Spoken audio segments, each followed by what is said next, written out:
Voilà donc pour terminer notre leçon.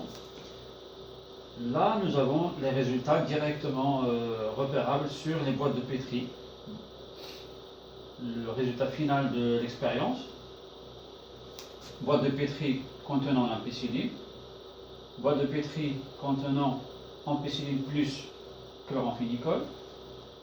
Boîte de pétri contenant uniquement le chloramphénicol. Donc vous voyez ici, les bactéries, la plupart d'entre elles sont bleues. Là, ce sont des bactéries blanches. Ce petit point-là, ce sont des clones de bactéries blanches. Donc tout de suite, maintenant, ça y est, vous connaissez la différence. Là, c'est des bactéries, des bleues ici.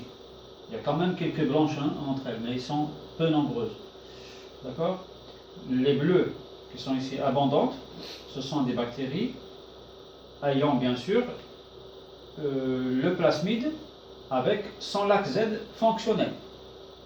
Regardez, colonie bleue, bactéries ayant incorporé le plasmide PUC19 vide, c'est-à-dire religué sur lui-même, qui était recircularisé, ou bien non digéré du tout, c'est-à-dire que le BAMH 1 n'avait pas d'effet sur ce plasmide-là. L'essentiel, c'est que à la fin, lac Z, elle est intacte. Donc les bactéries, ils ont digéré le X-gal et sont bleues. Ici et là, les bactéries sont blanches. Les colonies blanches. Ce sont des bactéries ayant incorporé le plasmide PUC19 qui possèdent maintenant le gène de résistance au chloramphénicol. Donc c'est le plasmide recombiné. D'accord? Alors puisque il a intégré ce gène de résistance de chloramphénicol, ça tombe bien à l'intérieur de lac Z. Donc le lac Z ne fonctionne plus, la bactérie ne digère plus le X-gal. Donc les colonies sont blanches. Ici, également, les colonies sont blanches. Toutes. Ce sont des colonies blanches ayant incorporé le plasmide PHP45 avec la résistance au chloramphénicol. Ici, on est bien dans une boîte de pétri contenant le chloramphénicol. Donc ici, le PHP, il est non digéré, c'est-à-dire que le BAMH 1 ne l'a pas coupé, ou bien tout simplement, il a été coupé, mais il a été recircularisé, il est redevenu comme il était auparavant, sur lui-même. Le nouveau plasmide, ou bien encore, le nouveau plasmide PUC19 contenant le gène de résistance, c'est-à-dire notre plasmide recombiné.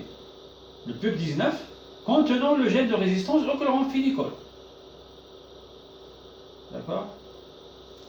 Alors ça, ces trois boîtes-là, ça concerne le test avec la ligase, c'est-à-dire ici, on a utilisé la ligase. Donc la ligase, son rôle, on l'a dit tout à l'heure, c'est de souder le morceau d'ADN, le fragment contenant le chloramphénicol résistance, à l'intérieur du PUC19. D'accord? Donc, il y a l'action de la ligase. Ici, les trois clones ici, les trois boîtes de pétri, avec les clones qu'ils contiennent bien sûr, c'est un test contrôle. C'est-à-dire, dans le milieu, il y a les bactéries, les plasmides, après digestion bien sûr avec BAMH 1, mais sans utiliser la ligase. Il n'y a pas de ligase, c'est juste un contrôle. Justement, ici, il y a très peu de bactéries bleues correspondant aux bactéries qui ont incorporé le plasmide PUC19 vide, c'est-à-dire non digéré. D'accord? Le PUC19 ici, on va dire qu'il n'a pas été touché, il est toujours le même.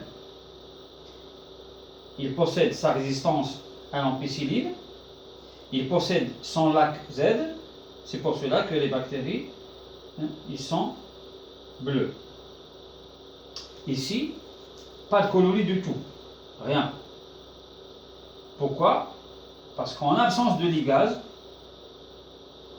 il n'y a pas de nouveau plasmide créé. C'est-à-dire le plasmide recombiné n'a pas été créé parce que il n'y a pas de ligase qui va servir à coller ou bien à souder le fragment d'ADN CMR à l'intérieur de PUC19. D'accord? Donc ici, c'est impossible de faire croître ici des bactéries. Pourquoi? Parce qu'il y a à la fois l'ampicilline et le chloramphénicol, et le plasmide qui pourrait maintenir, on va dire, maintenir en vie la bactérie, c'est-à-dire le plasmide recombiné, n'a pas été créé. D'accord? Dernière plaque, dernière boîte de pétri, il y a quelques colonies, 3, 4, 5 à peu près.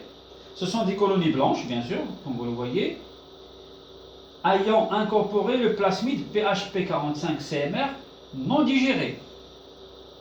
Donc il n'a pas été digéré, donc il n'avait pas besoin de ligase pour qu'il soit ressoudé, ou bien religué sur lui-même, mais ils sont très peu nombreuses, les bactéries qui n'ont pas été digérées. Donc ici, je rappelle, c'est un test contrôle, c'est-à-dire sans ligase. Les plasmides qui ont agi ici, qui ont été incorporés dans les bactéries, que ce soit là ou là, ce sont des plasmides non digérés. D'accord?